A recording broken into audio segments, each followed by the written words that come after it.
Men Talk Podcast. Say it loud. Brooklyn in the room. I caught about 8 or 9 shots. 8 or 9 shots. Yeah, I Wow. caught those in 89. Over a period of time on a separate No, occasion? one right then and time? there. I was about 255. I looked like I was lifting up cars. Oh, so you was diesel. I've always been broccoli. All my high school years, my elementary, I was always in the gym, always athletic. And me and this individual got into some beef. I was good with my hands. So, but I guess he didn't want to try it that way. So immediately when he saw me, he ambushed me coming out my building. Yep. And he did what he had to do. Right. And I stayed in the hospital for a long time, full of holes, a lot of surgeries. Neighborhood thought I was gone, but I wasn't. Right. Came back out frail. It took me about 4 or 5 years to get halfway where I was physically. Because it took a lot from me. A lot. Did a lot. See, we in our neighborhood, we deal with trauma on a regular basis. Right. I dealt with it firsthand, but Just about we to live ask you right now with trauma every day, hearing what happens to other people in our neighborhood, seeing what happens, trauma. And if you don't deal with trauma, it'll deal with you. That's right. I know this slogan, if you're not working on something working on you. Working on you, Right. baby. So,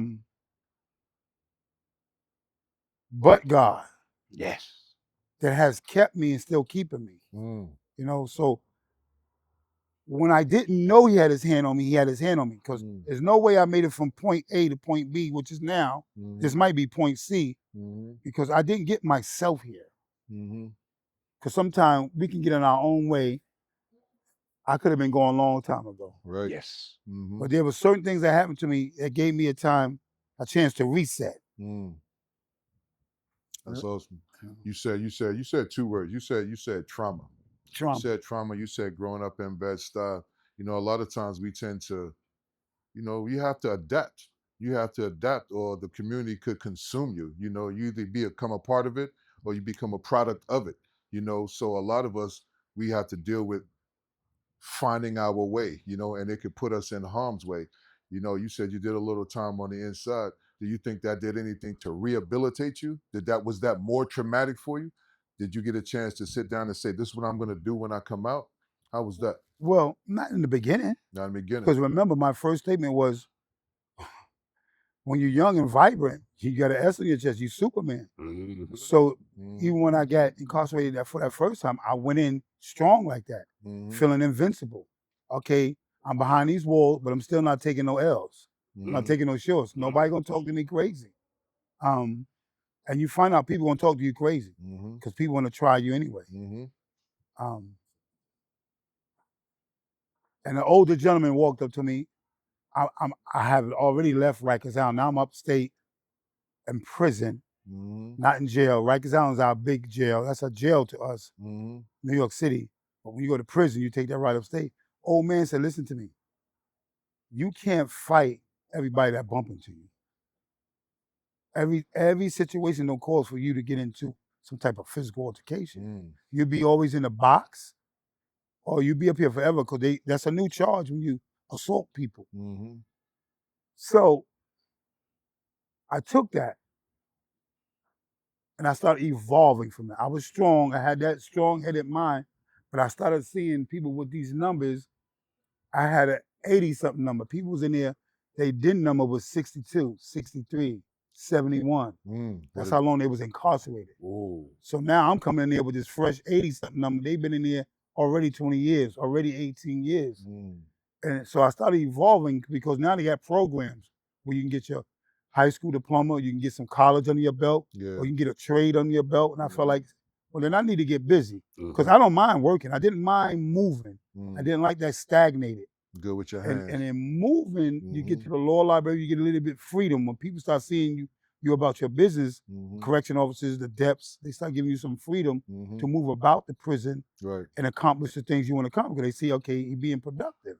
He's not catching no slugs, he ain't cutting nobody, he's not getting cut, things of that nature. Right. That's good. So tell us, Martin, when you had to sit down for a little while, did it make a big difference in your life? Oh, You yeah. came home, you said that was it? Oh, yeah. Mhm. I was arrested 17 times 17. in between 1994 and 1997. And every time it was for the same thing, possession. Mm. And most of those times I saw the same judge, Judge Jackson. And I had a wife, God bless her heart. Mm. No matter what I did, she was there for me. Wow. And So- she would show up to every precinct, every court case, pay my bail, plead my case, get me out. I did, like 10 days, 12 days, 15 days. Wow. But my wife passed away in 2000, December 2000. Mm. And I was on a mission Sorry to hear that. Mhm. to catch up to her. Speedballer. Yeah, I was on a mission to catch up to her. Mm. And they put me out the crack house where I was the doorman. Mm. The dope man wouldn't sell me no more dope That's it. because they knew I was trying to take myself out. Right. Well, I got arrested. And I tell everybody that was a rescue. Talk to him. That one was a rescue because I was on a mission. You were done. You was getting ready to. I was on a mission. 18 years I was with my wife. 18 years. Wow. And when I got arrested and I went in front of Judge Jackson, first thing here, and this was in January. My wife just died in December, January 2000. Judge Jackson asked me, he says, Martin, you here again, huh? He said, yeah. He looked over my shoulder. He says, where Patricia? I said, Patricia passed away. He said, Martin, I'm so sorry. He said, when she passed? I said, in December. He said, she was always there for you. And she always helped you. He said, so Martin, now I'm going to help you. I said, okay. He says, I'm going to give you a shot to take a program. Or, no, he said, you're going to stay in the program for 18 months. You're going to come see me every 4 or 5 months. As long as you're in the program, you're good. He said, if you leave the program, I'm going to give you 7 years. I said, okay. He said, or you could go to jail right now. And my thing was, I was on a mission to die. Right. So I did like this. Thought about it. In front of the judge. He said, remand. Yeah. Send me in the back. Mm-hmm. What? He remanded me because I thought about it. And I really didn't know whether I wanted to live or die at that moment. Judge Jackson knew what was on my mind.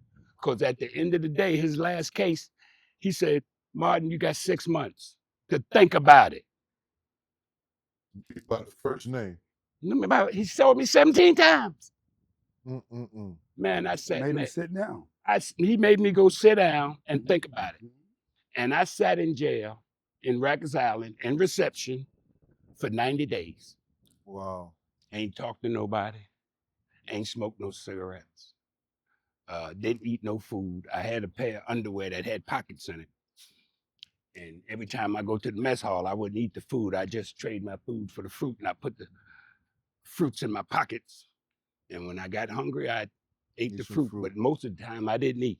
You were thinking about it. Yeah, I was thinking about how I'm gonna live or how I'm gonna die. And Judge Jackson gave me a date. After 90 days, I came back. He said, Martin, you had time to think about it. What you think now? I said, I'll take the program. I'll take it. Sound good. The program sounds good. Right? I'll take it. But I just needed some time to figure out if I wanted to live or I wanted to die. I did so much dirt for 27 years getting high. And I just didn't feel like I knew how to live sober.